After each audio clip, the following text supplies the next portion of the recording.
बड़ी खबर आपको बता रहे हैं। ममता बनर्जी कह रही है कि मैं हारी नहीं हूं, मैं ये हार नहीं स्वीकार करती और इसीलिए मैं इस्तीफा नहीं दूंगी। तो ये बहुत बड़ी खबर आपको बता रहे हैं। आपने सुना भी प्रेस कॉन्फ्रेंस के दौरान उन्होंने कहा कि हम अपनी हार नहीं मानते, क्योंकि जबरदस्ती जीती हुई लड़ाई है जो कि भारतीय जनता पार्टी ने चुनाव आयोग जो लगातार पक्षपातपूर्ण रवैया अपनाए हुए था उसकी मदद से जीता है। पूजा मेहता हमारी सहयोगी ज्यादा जानकारी को लेकर के जुड़ गई हैं। पूजा, ममता बनर्जी ने सबसे बड़ी बात कही वो ये कि मैं अपनी हार नहीं मानती, ये जबरन मिली हुई जीत भारतीय जनता पार्टी को है और इसीलिए मैं इस्तीफा नहीं दूंगी।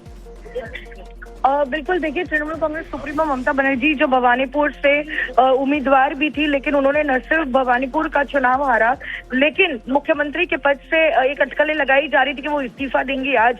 लेकिन आज उन्होंने साफ कर दिया है कि वो हारी नहीं है और इसलिए जो है वो इस्तीफा नहीं देंगी।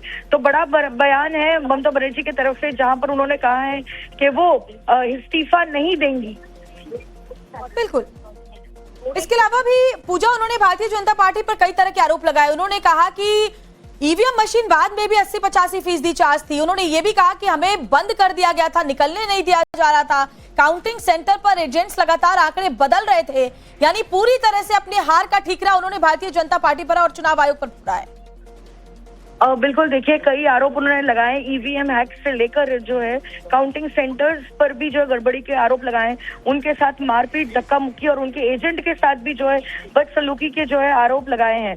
तो कुल मिलाकर जो है यहाँ पर आप देख सकते हैं कि आज जो पहली प्रेस कॉन्फ्रेंस की तृणमूल कांग्रेस सुप्रीमो ममता बनर्जी ने, उसमें एक हाथ लिया चुनाव आयोग और साथ ही बीजेपी को और आरोप लगाया कि किस तरह से इस पूरे चुनाव में वो हारी नहीं, लेकिन उनको चुनाव हराया गया है। जी पूजा, जो पूरी बॉडी लैंग्वेज थी ममता बनर्जी की, देखिए चुनाव वो हार गई हैं, लेकिन हमेशा से वो अपनी बॉडी लैंग्वेज में जिस तरह से नजर आई, आज फिर उसी तरीके से दिखाई पड़ी। ऐसा नहीं था कि वो बहुत मायूस नजर आई, थोड़ा दुख जरूर उनकी आंखों में था, लेकिन उसी तरीके से उन्होंने कहा कि मैं वापसी करूंगी और आई विल बाउंस बैक, मैं पुरजोर तरीके से वापसी करूंगी। बिल्कुल, अगर आज भी आप देखें तो वही फाइटर स्पिरिट सामने रखने की कोशिश की ममता बनर्जी ने, और जरूर मायूस लग रही थी क्योंकि चुनाव हार गई हैं, लेकिन उन्होंने कहा है कि वो सड़कों पे रही है, सड़क पर जो है फिर एक बार लड़ाई करेगी। और एक बात वो बार बार करती हुई दिखी है, we will bounce back, we will bounce back. यानी कि अपने कार्यकर्ताओं में आत्मविश्वास जगाने की भी कोशिश की जा रही है कि पार्टी एक साथ है, एकजुट है, और इसलिए जो है यहाँ पर एक कोशिश, यहाँ भी मैसेज देने की कोशिश की जा रही है कार्यकर्ताओं को कि पार्टी एक साथ है, पार्टी नहीं टूटेगी।